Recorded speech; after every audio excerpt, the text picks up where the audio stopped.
இன்னமும் ஜெமிமா ரோட்ரிகஸோட அந்த இன்னிங்ஸ்லேருந்து நான் வெளியே வரல. நவி மும்பையிலே இருந்துக்கிட்டு இருக்கேன். ஆனால் இன்னொரு பக்கம் மெல்போர்னில் இந்தியன் மென்ஸ் டீம் ஆஸ்திரேலியா கிட்ட தோற்றுருக்குறாங்க. முதல் T20 மேட்ச் ஃபுல்லாக நடந்திருக்கலாமோ, ஜெயிச்சிருப்பாங்கள்ல அப்படின்னு யோசிக்க தோணுதில்லை. ஏன்னா இப்போ ஆஸ்திரேலியா மெல்போர்னை ஜெயிச்சு 1-0 வேறு லீடில் இருக்கிறாங்க. இன்னும் 3 T20 மேட்ச் தான் இருக்குது. சீரீஸை ஜெயிப்பாங்களா அப்படிங்கிறது ஒரு பக்கம் இந்தியாவுக்கு. பட் ஆனால் மெல்போர்ன் அண்ட் கனபரா அந்த 2 T20 மேட்ச்லேயும் இந்தியாவை பொறுத்த வரைக்கும் அந்த பிளேயிங் லெவலில் பேட்டிங் பவுலிங் இதில் எக்கச்சக்கமான மாற்றங்கள் நடந்துக்கிட்டே இருக்குது. ஸ்வாப்ஸ் நடந்துக்கிட்டே இருக்குது. அதை பற்றிலாம் டிஸ்கஸ் பண்ண போகிறோம். தோல்விங்கிறத தாண்டி என்ன பண்ணிக்கிட்டு இருக்கிறாங்க அப்படிங்கிறத பற்றி கொஞ்சம் டிஸ்கஸ் பண்ண போகிறோம். முழு வீடியோவும் பாருங்கள். கண்டிப்பாக நீங்கள் மேட்ச் பார்த்துருப்பீங்க. இல்லைனா ஸ்கோரை நீங்கள் ஃபாலோ பண்ணாலும் உங்களுக்கு இதில் குழப்பம் இருக்குல்ல. பட் நம்ம கருத்து ஒன்றா இருக்குதா, இல்லை நீங்கள் என்ன நினைக்கிறீங்க அப்படிங்கிறத கீழே வந்து கமெண்ட் பண்ணுங்கள். சேனலுக்கு புதுசாக வந்துருக்கிறீங்க அப்படின்னா மறக்காமல் சப்ஸ்கிரைப் பண்ணிவிட்டு பாருங்கள். அப்புறம் உமன்ஸ் வேர்ல்டு கப் ஃபைனல் 2025க்கு இந்த கிரிக்கானந்தா நவி மும்பைக்கு போகிறேன். வீலாக வருது, செலவு பண்ணி போகிறேன். கொஞ்சம் பாருங்கள், ஃபுல்லாக வீலாக்கு பாருங்கள், சப்போர்ட் பண்ணுங்கள். அப்புறம் சூப்பர் தேங்க்ஸ் மூலமாக உங்களால் முடிஞ்ச உதவியை செய்யுங்க. ஓவருக்கு 6 பால் தான், ஆனா நோ பால் போட்டா 7 பால். ஓடு ஐபிஎல் பாப்பியா? ஜென்டில் லேடிஸ் அண்ட் ஜென்டில்மேன், இந்த கிளாஷ் ஆஃப் டியூட்ஸில் இந்தியா டூர் ஆஃப் ஆஸ்திரேலியா 2025 மெல்போர்னில் நடந்து முடிஞ்ச Australia vs India second T20 மேட்சோட அனாலிசிஸ் அண்ட் ரிவ்யூ பார்க்க வந்துருக்கிறீங்க. இந்த ஸ்பெஷல் கிரிக்கானந்தாஸோட ஆஸ்திரேலியா 4 விக்கெட் வித்தியாசத்தில் வின் பண்ணியிருக்கிறாங்க. 125 இந்தியாவோட பேட்டிங்கை ஜோஷ் ஹேசல்வுட் ஆரம்பத்தில் பல்லு பிடிச்சி பார்த்து குத்து விட்டு சுக்குநூறாக உடைச்சதுக்கப்புறம் இந்தியா கொஞ்சம் லைட்டாக மெல்லாமல் எழுந்து வந்தாலும் ரன்ஸ் பத்தலை பவுலர்ஸுகளுக்கு. ஒன்றுமே பண்ண முடியாது பவுலர்ஸ்களால். இந்த செகண்ட் இன்னிங்ஸில் கேப்னாலும் எதுவும் பண்ணவும் முடியாது. ஆனாலும் வந்து பார்த்திங்கன்னா ஒரு 6 விக்கெட் எடுத்துட்டாங்க. கடைசியாக பும்ரா வந்து ஒரு 2 விக்கெட் எடுத்து அங்கே ஒரு 6 விக்கெட் இந்த பக்கம் எடுத்து ஒரு சில பாசிட்டிவான விஷயம்லாம் கொண்டு வந்திருக்கிறாரு. பட் என்ன பேசுகிறது, ஹேசல்வுட்டோட பவுலிங் ஹைலைட் பண்ணி பேசலாம். அதுக்கப்புறம் இந்தியாவோட பேட்டிங் அதை பற்றி கொஞ்சம் டாப் ஆர்டர் எப்படி விளையாண்டுருக்காங்கிறத பற்றி பேசலாம்.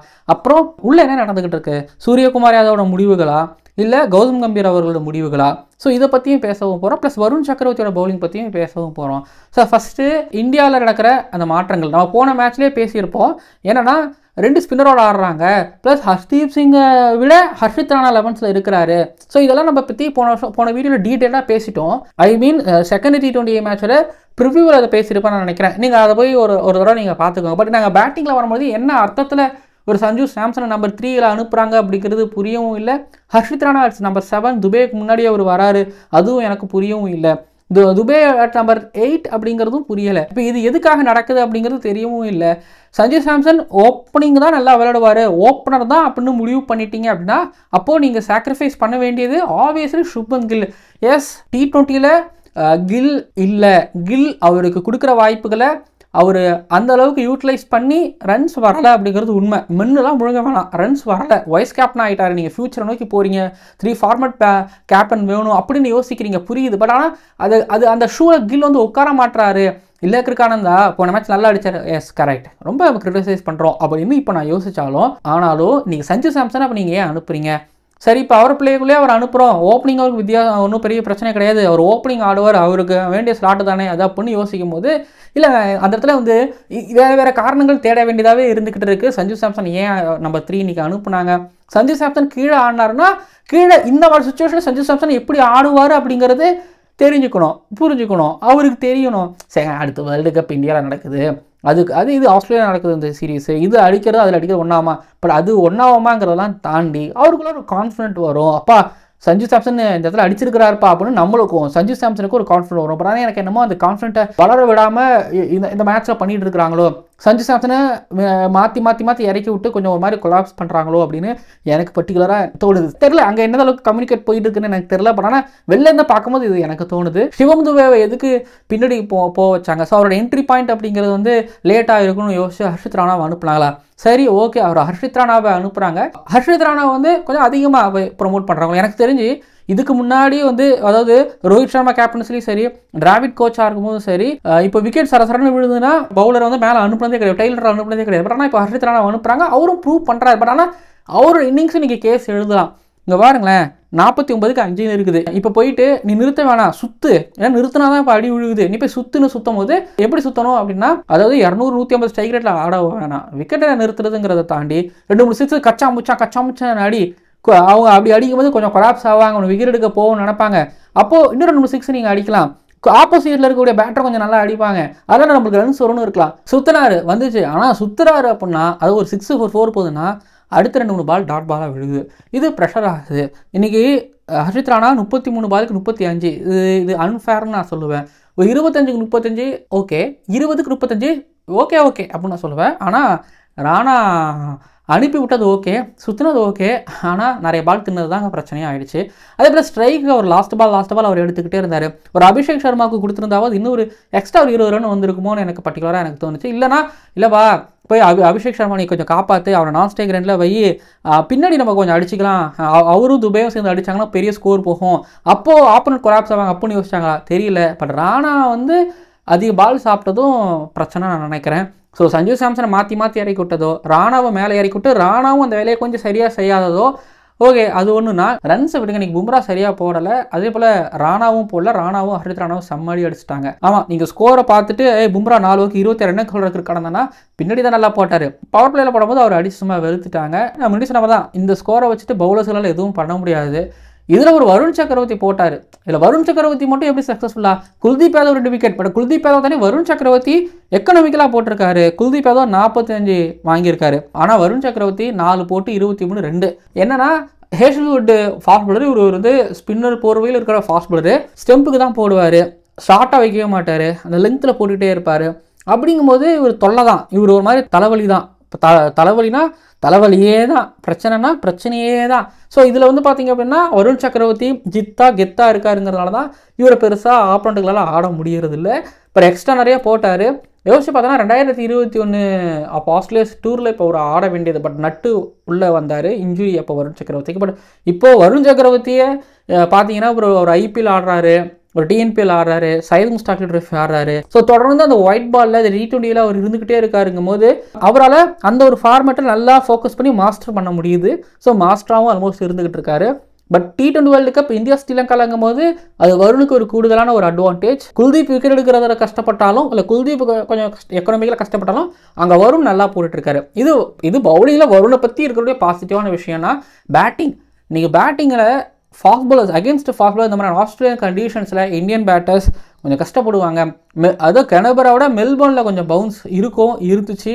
அது பேட்டர் பவுலர்களுக்கு இடையில அது எப்பவுமே அது ஒரு மாதிரி மெல்போர்ன் விளையாடும், ஈக்குவலாக இருக்கும். பட் இனிஷியலாக கொஞ்சம் பவுன்ஸ் இருக்கும். ஹேஸ்வுட்டும் சரி, பாட்டில்ஸ், எல்லிஸு இவங்கெல்லாம் பண்ணது என்னென்னா அந்த லெங்த்தில் லைனர் லெங்த்தில் வச்சுக்கிட்டே இருந்தாங்க. 3 ஓவர் பவர் பிளேயில் போகிறாரு ஹேஸ்வுட்டு, 6 ரன் மட்டும் தான் கொடுக்குறாரு, 3 விக்கெட்டு எடுத்துகிட்டு போகிறாரு.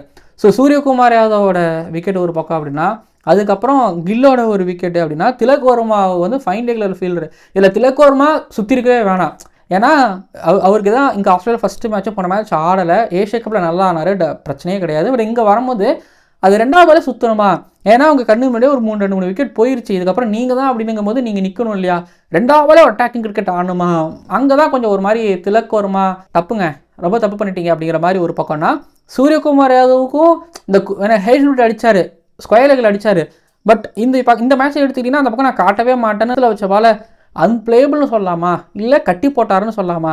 அதுக்கப்புறம் சஞ்சு சாம்சனோட நேத்தன் எல்லிஸ் பாலில் அந்த LBW, ஸோ அந்த லெங்த்தில் வச்சுக்கிட்டே இருந்தாங்க, டெஸ்ட் பவுலிங் லென்த் வச்சுக்கிட்டே இருந்தாங்க. டெஸ்ட் பவுலிங் அந்த டிஃபென்ஸு உங்ககிட்ட வந்து லெங்த்தில் போகிறதுக்கு ஷார்ட்ஸ் இருக்கா, உங்ககிட்ட அந்த கிரிக்கெட் இருக்கான கேள்வி கேட்குற மாதிரி என்ன ஒரு பவுலிங் டாப் ஆட்டுக்கிட்ட அதுக்கான பதிலே கிடையாது. அடுத்தடுத்தது இப்போ கோல்டு கோஸ்ட் எப்படின்னு தெரில. அதுக்கப்புறம் வரக்கூடிய இந்த மாதிரியான அந்த ஸ்பான்சி பவுன்ஸ் இருக்கக்கூடிய பிச்சர்ஸில் இந்தியன் பேட் டாப் ஆர்டர் கஷ்டப்படுவாங்க அப்படின்னா, ஹேசல்வுட் கண்டிப்பாக பவர் பிளேயில் 3 ஓவர் போடுவார். எல்லிஸ் கண்டிப்பாக கொஞ்சம் ஒரு மாதிரி த்ரெட்னிங்காக இருப்பார். ஹேசல்வுட் எடுத்துட்டாருன்னா எல்லிஸ்க்கு விக்கெட் வந்துடும், இல்லை ஹேசல்வுட் ப்ரெஷர் போட்டார்னா எல்லிஸுக்கு வரும். பட் யோசிச்சு பார்த்தீங்கன்னா அங்கே ஒரே ஒரு பவுலர், அந்த ஒரு பவுலர் தான், அந்த ஒரு பவுலருக்கு அகேன்ஸ்டாக கஷ்டப்பட்டாங்க. பட் இன்றைக்கி எல்லிஸ் கிட்டேருந்து ஒரு சப்போர்ட் கிடைச்சிது, அந்த சப்போர்ட்டை வச்சு ஓரளவு கரையேறினாங்க. பட் இந்தியன்ஸ் கரையேறவே இல்லை, முடிஞ்சிச்சு. அதுலேயும் அக்சர் பட்டேல் ஒரு ரன் அவுட், தேவையில்லாத ரன் அவுட்டு. இந்த இடத்துல எதுக்கு 3வது ரன் ஓடணும், கரெக்டு, ஆஸ்திரேலியன் கிரவுண்டு ரொம்ப பெருசாக புரியுது. பட் 2 ரன் இஸ் எனஃப், இந்த நேரத்தில் ஓடணுங்கிற அவசியம் கிடையாது, அவரோட விக்கெட்டு. ஸோ இன்றைக்கி இந்தியாவோட இந்த டாப் ஆர்டர் அந்த முதல் 5 விக்கெட் 49க்கு போகும்போது அப்படியே சரி பைலேட்டரல் சீரிஸ் ஆனே அப்படிங்கிற ஒரு இருக்கலாம். பட் எனக்கு என்னமோ அங்கேயே இந்தியா கொஞ்சம் மாதிரி ஃப்ளாட் ஆகிட்டாங்க, படுத்துட்டாங்களோன்னு எனக்கு தோணுதுன்னா. அதுக்கப்புறம் ஹேசல்வுட் பவுலிங், ஹேசல்வுட் எங்கே போனாலும் அவர் வந்து அவர் தான் அப்படிங்கிற மாதிரி இருக்கார். பட் இப்போ கரண்ட் கிரிக்கெட்டில் அவர் தான் பெஸ்ட்டு ஃபாஸ்ட் பாலர். அது T20 சொல்லலாமா, டெஸ்ட்லேயும் சொல்லலாமா, அவர் அந்த பெஸ்ட்டுக்குள்ளே அவர் கண்டிப்பாக வந்துடுவார். ஆஷஸுக்கு இப்போ ப்ராக்டிஸ் பண்ணுறாருன்னு நினைக்கிறேன். இதுதான் அவருக்கு கடைசி மேட்ச்சு. அங்கே ரெட் பாலு ஒயிட் பாலு வச்சு அந்த லைன் லெங்த்தில் வச்சு சறுக்குன்னு ஒரு பக்கம் போகிறாரு. எல்லிஸோட சப்போர்ட் இவருக்கு கிடைக்கும் போது அந்த எல்லிஸோட சப்போர்ட்டை வச்சுக்கிட்டு பவர் பிளேயில் முன்ன சொன்ன மாதிரி 3 ஓவருக்கு 6 ரன் மட்டும் கொடுத்து 3 விக்கெட்டு எழுதுறாரு. அதுலேயும் பாருங்கள் 18 பால்ல 6 ரன்னு 3 விக்கெட்டு. மில்லர் மாதிரி சறுக்குன்னு போறாரு, சறுக்குன்னு விக்கெட்டு, சறுக்குன்னு போறாரு, சறுக்குன்னு விக்கெட். ஹேடல்வுட் இதை பண்ணிக்கிட்டே இருப்பார்ல, பண்ணாரு. அவரு தான் பிளேயர் ஆஃப் த மேட்ச் அவருக்கு தான் கொடுத்தாங்க. அவர் இந்த மேட்ச்சுக்கு கொடுத்ததுக்கு பதிலாக பவர் பிளேக்கு 1, அதுக்கப்புறம் விக்கெட் எடுத்ததுக்கு 1, மேட்ச்சுக்கு 1ன்னு சொல்லி அவருக்கு கொடுக்கணும், இன்னிங்ஸ்க்கு 1ன்னு சொல்லி கொடுக்கணும். அவர் தான். அதுக்கப்புறம் மார்ஷ் பின்னாடி அடித்தது, ஹெட் அடித்தது, அதெல்லாம் ஒரு பக்கம் ஓகேங்களா. ஆனால் ஹேடல்வுட் தான் ராஜா. அவர் தான் நீங்கள் மேட்சை முடித்தது தீர்மானிச்சதுன்னா. அப்புறம் ஸ்பின்னர்ஸுக்கு அகேன்ஸ்டாக ஸ்ட்ரகிள் ஆகிறாங்க. இது வந்து ஓடிஐலையும் கொஞ்சம் பார்க்க முடிஞ்சிச்சு. இப்போ T20லையும் அதை பார்க்குறோம். இப்போது அடுத்தடுத்த மேட்ச்சில் 2 ஸ்பின்னரோட ஆடுற முடிவுங்கிறது ரொம்ப சரியாக தான் இருக்கும். அப்போ அக்ஷர் பட்டேல்லாம் இன்னும் போடும்போது இன்னும் கொஞ்சம் எஃபெக்டிவாக இருப்பாருங்கிறது தெரியுது. இப்போ இந்த மேட்ச்சில் இந்தியாவுக்கு பாசிட்டிவான விஷயம்னா ராணாவுக்கு கொஞ்சம் பேட்டில் பட ஆரம்பிக்குது. அபிஷேக் சர்மாவை நம்பி தான் டீம் இருக்குங்கிறது தெரியுது. அபிஷேக் சர்மா ஆஃபில் விலகி அடிக்கிறாரு, பின்னாடி தூக்கி விடுறாரு, லெக்ஸில் அடிக்கிறாரு. ஸோ அபிஷேக் சர்மா பற்றி பிரச்சனையே கிடையாது. ஆனால் அபிஷேக் சர்மா ரொம்ப டிபெண்ட் பண்ணி டீம் இந்தியா இருக்கிறதுனால அவருக்கு ஒரு ப்ரெஷர் விடுது. ஏன்னா ஸ்கை ஃபார்ம் பெருசாக இல்லை, திலக்கு அடிக்கிறாரு ஓகே. பட் ஆனால் மற்றவங்களை அவர் சுற்றி இருக்கிறவங்க யாரும் பெருசாக சரியாக பண்ணுறது இல்லை. இப்போ கில்லுமே இந்த மாதிரி சொற்பரனில் அவுட் ஆகுறதுமே அவருக்கு ஒரு மாதிரியான ப்ரெஷர் தான். ஆனால் அந்த ப்ரெஷர் எடுத்துக்காமல் அவர் வேற ஒரு பிச்சில், வேற ஒரு டீமில், வேற ஒரு ஸ்கோர் கார்டுக்காக ஆடுற மாதிரி கிளியராக நாசுக்காக ஆடுறாரு. சரி, நம்ம எங்கேயோ பேசி எங்கேயோ எடுத்துகிட்டு போயிட்டோம். ஓகே, மெல்போர்னில் 2வது T20 மேட்ச் ஆஸ்திரேலியா வின் பண்ணியிருக்கிறாங்க. 3வது T20 மேட்ச் ஒன்றும் இல்லை. இப்போ ஹேடல்வுட் போகிறாரு, கொஞ்சம் அவங்க ஸ்குவாடில் சில மாற்றங்கள்லாம் வருது. இது ஏதாவது இந்தியாவுக்கு ஒரு அட்வான்டேஜாக இருக்கா பார்ப்போம். நான் முன்னாடியே சொன்ன மாதிரி உமன்ஸ் வேர்ல்டு கப் ஃபைனலுக்கு போகிறேன், வீலாக் வருது பாருங்க. சூப்பர் தேங்க்ஸ் சொல்லுமா இந்த வீடியோவில் உங்களை எல்லாம் எதுவும் கொடுக்க முடிஞ்சா கொடுங்க. ஒரே ஒரு விஷயம் என்னென்னா T20 வேர்ல்டு கப் அடுத்த வருஷம் வருது, இந்தியாவில் நடக்குதுங்கிறதுனால இந்த சீரீஸில் நடக்கிற விஷயம்லாம் கன்சிடர் பண்ணிக்கலாமா அப்படிங்கிறது மைண்டில் தோணுது. ஆனாலும் இன்னும் ஸ்கைக்கிட்ட இருந்து ரன்ஸ் வரல, சஞ்சு சாம்சனுக்கு சரியான பொசிஷன் கிடைக்கிறதுல, அவர்கிட்ட ரன்ஸ் வரதும் இல்லை, ஒரு கான்ஃபிடன்ட் பில்ட் ஆக மாட்டேங்குது. ஏதோ ஒன்று சுற்றிக்கிட்டே இருக்குது. ஆனால் இந்தியா எப்படியே ஜெயிச்சுக்கிட்டு இருக்கிறாங்க, தெரியல. சரி, ஓகே, பார்ப்போம். வீடியோ நிறைவடைக்கிறதுங்க. அப்புறம் நீங்கள் கமெண்ட் பண்ணுங்கள். ஹேடல்வுட்டோட பவுலிங் நெருப்பு மாதிரி இருந்துச்சுன்னு நான் சொல்கிறேன். நீங்கள் என்ன நினைக்கிறீங்க கீழே வந்து கமெண்ட் பண்ணுங்கள். இல்லைங்க சஞ்சு சாம்சனை மாற்றிக்கிட்டே இருக்கிறாங்க, அதை பற்றி நீங்கள் எதாவது சொல்லணும்னு நீங்கள் சொல்லலாம். சரி, ஓகே, வீடியோ நிறைவடைகிறது. மறக்காமல் சப்ஸ்கிரைப் பண்ணுங்கள். பார்க்கலாம் அடுத்தடுத்த வீடியோக்களில். நம்ம சேனலில் ஷார்ட்ஸும் அப்லோட் பண்ணிகிட்டு இருக்கிறோம், அதையும் பார்த்துட்டு வாங்க. இன்ட்ரெஸ்டிங்காக இருக்கும் நம்ம சேனலில்.